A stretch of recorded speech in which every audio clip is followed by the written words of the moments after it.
Oh, yeah, yeah. La da da da da la la la. La dee da la da da da da da da. Oh, here we are. Here we are. Life is such a beautiful thing. Sometimes. Good afternoon, everybody. This is Massimo Navarrete from Monoche Wine Country Cuisine here in Costa Mesa, California. Um, I had a fantastic week. I wanted to share a few thoughts with you. You know, Levity is the best, and laughter actually is the best medicine for any time, but this particular time we live in. Um, we have to kind of start taking ourselves little bit less serious, and focus on what's around us, what's in front of us, and who we love. A friend of mine mentioned a few things. Obviously, this time of the year, after the years we have just gone through, obviously, in Italy, we have an expression that says misery loves company. So every time, I remember when I broke my ankle playing soccer, that week, I didn't know. Most of the people I knew, they broke something. So they want to kind of make me feel good. I don't know how that works, to be honest with you, because my pain is my pain. So, but I always had this little cheeky smile saying, well, yeah, no, I understand. We share the same pain. We actually don't share the same pain. We all have a tolerance for pain. Each one of us has a different way to approach. But the experience in our life tells us pretty much that ultimately the way we look on things, the way we feel about things, the way we react to things, to situations, to events, it will be dictated in a lot of the outcome. And so I like to see things in a rosy glass because the weather is getting nice and the rosé is becoming slowly part of our new season. We have a Mother's Day around the corner next week.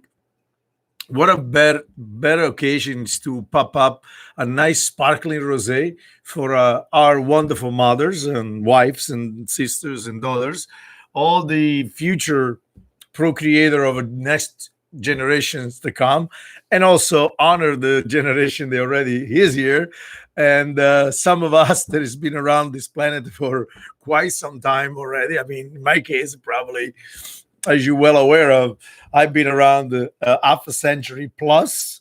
So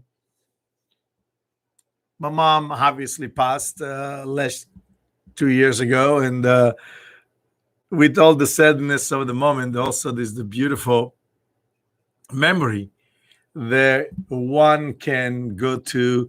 And unlike most mom, my mom wasn't not a rosé at all. She was more of a primitivo, big body with lots character, lots flavors. And she just, boom, tell you as it is, never left any stone unturned.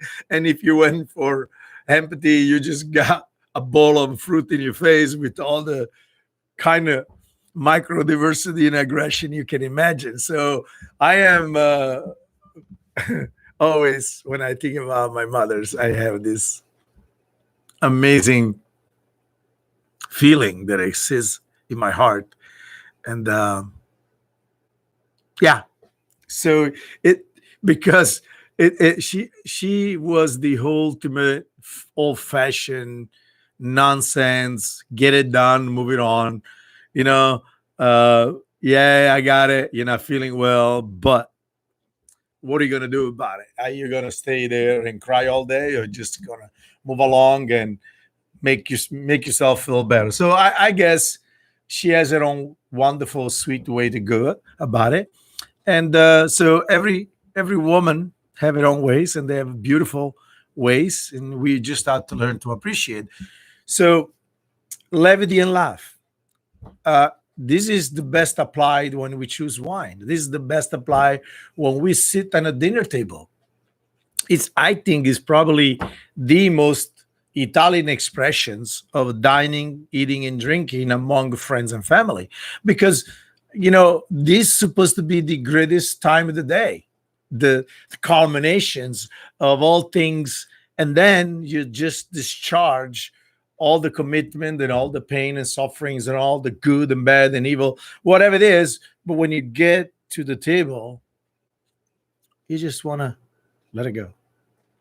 Find the center, find that beautiful center.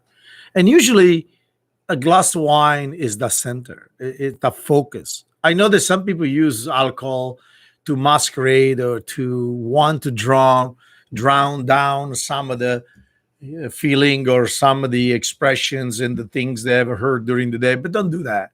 Don't do that. Find joy. Use other technique or the mechanism like working out, Pilates, yoga, lifting weight, whatever works, but don't use drinking. Do not use eating for those purpose. Eating and drinking should be a celebration of life, celebration of friends, celebration of the moment, whether it was a simple fennel salad, a nice little fresh artichokes, a great glass of tingling, sparkling rosé, or just a nice rosé, whether it would be a blush or it would be a Sillon, depends on whatever that is. You should find the joy in the opportunity that you have the time to kind of stop and smell the rose or the rosé. So I did a great program last year about rosé, especially in the mixture of all the different problematics that we were, confronting with. And I remember, I remember people really got excited about it. So I thought, well, great. This is a something that there is hope, because a lot of time rosé was always treated as a secondary wine. Kind of if you had a pink or blue hair dude, then you would drink a rosé. Actually, we have to kind of elevate ourselves when it comes to enjoy wine. And what I mean by that, we have to enjoy wine for what wine is, not for wine we want them to be. So if you sit on the table with a bunch of friends, family, or just by yourself, and you feel that, I just want something bright, fresh, easy, nice little overtone, or maybe a bright berries, whether it be sour cherry, white Rainier cherry, or just a little bit of raspberry overtone. That's what I'm in the mood for. That's wonderful. That's what it should be. Not everything in our life has to go swing for the fence. Sometimes you can slowly walk to the fence. Maybe in certain instances, the best solutions, because when you get there, you realize that, okay, I got to the fence. So what? Now I can look and talk with the person on the other side of the fence and maybe share a glass of wine. So we focused this weekend on two fantastic wine. Probably two the most iconic wine of Italy, the Barolo from Renato Ratti, the Marcianasco, and the Solengo by the Argiano family in Montalcino, which was one of the very first, if it's not the only, great Super Tuscan that came out of Montalcino. Obviously, because Montalcino doesn't really need another iconic wine, because it already has the star of the mountain, which is Brunello di Montalcino.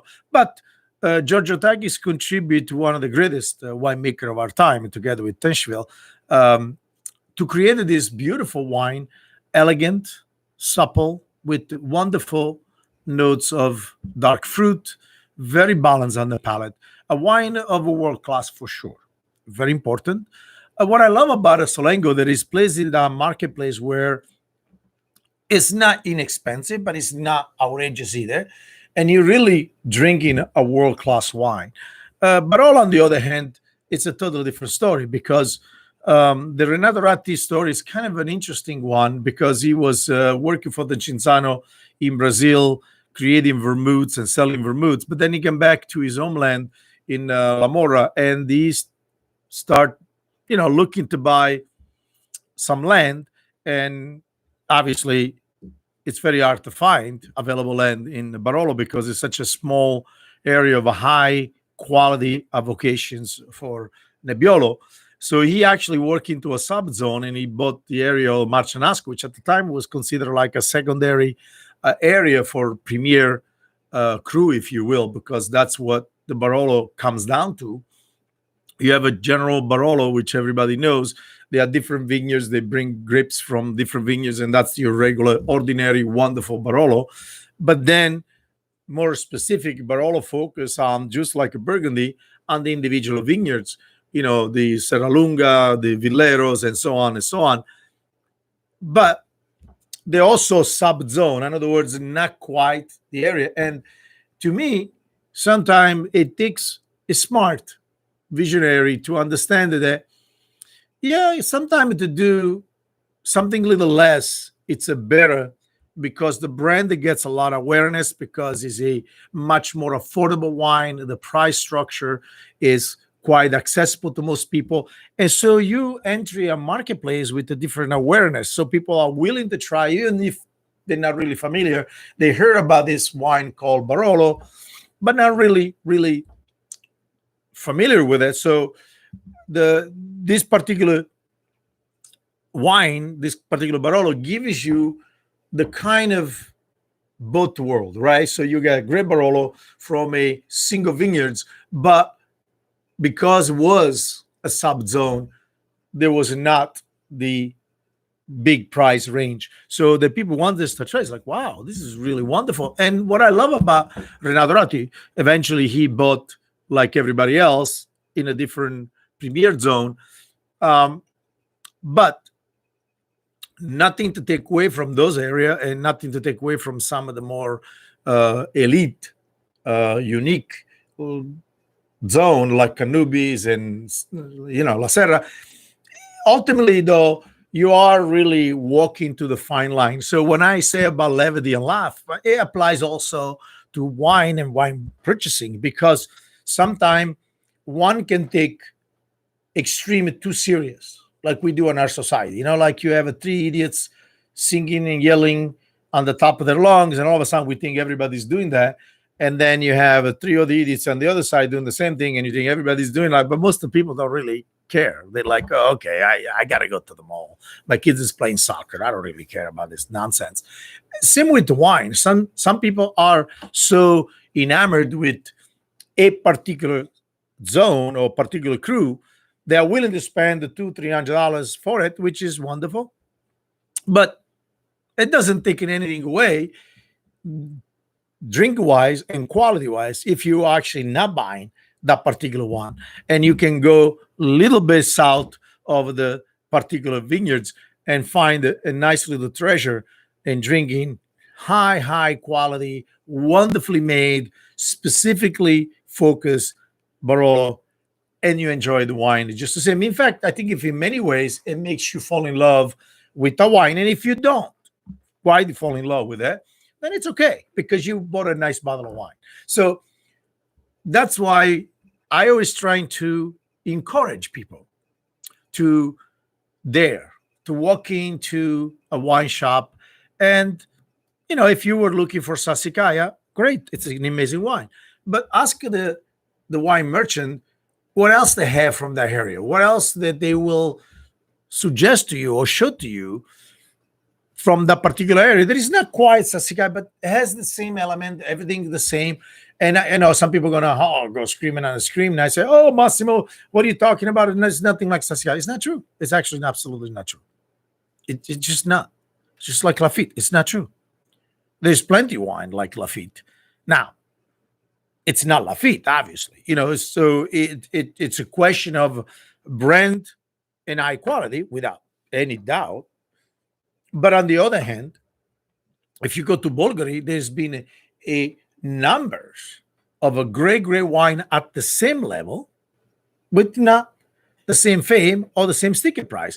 Either way, it's a nice way for you to introduce your palate to the zone, to the area, to the viticulture iconic area, where you can enjoy and start understanding in a much more easy way, without really always trying to, again, go to the extreme.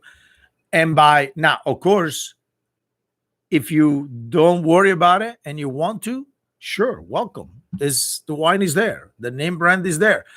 Sometime maybe it's misconstrued what I try to communicate with people. I don't try to discount or denigrate anything. I'm just saying, as a consumer, you should be aware of there are many choice for you there. They're at the same level in terms of quality, provenance, and if you want to, you can kind of ease your way into those area and then slowly enjoy what this area's got to offer in terms of winemaking, in terms of grape grape blends, and then of course there's always the finality which you can afford anybody. I mean, in this day and age, talking about $200-300 for a bottle of wine, yes, it sounds very expensive, but in a mix of many things is really not, because there is plenty of things that cost more than that and they are really useless.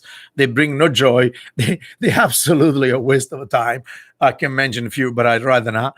And then at the end of the day, it's about your desire, you wish and want it, and also who you want to share with. Because to me, wine is best served with friends, with family, with people. It's one of those beautiful customs that we have developed over years that it really encourages communal enjoyment. So it's just one of those nicest things. I'm sure you can go to a bar and grab a shot of whiskey and you drink it. But wine, again, I love it. And, you know, a lot of time we say wine is great with food. Of course it is, because wine has inherent acidity. And acidity is one of those things that as you drinking more, it might affect the way your digestive system. So also your palate, it tended to strip it. You know, it's like drinking lemonade a lot. After a while, that's why they put so much sugar in it, because they try to cover up the acid. But the acid is what you love, because it's bright. It makes the feeling more, the flavors more aware, more keen, more heightened. So what you needed to do sometimes, just to throw a little crackers, a piece of cheese, a little piece of meat, or whatever it is that you're actually trying to do. So it's not necessarily that you have to have a 7-8 course meal to enjoy a glass of wine, but to introduce a little bit of food is always a nice things to do, enhance the experience. Spaniards call tapas, the Middle Eastern they call mazzetti, we Italian call antipastini or stuzzichini, whatever it is. Just also because it's very nice to have a few things for people to nibble on it. That way they keep their mouth shut a little bit while they're drinking, so somebody else get a conversation in. In any case, just laugh, have fun. So a big smile from Onotria Wine Country Cuisine in Costa Mesa, California.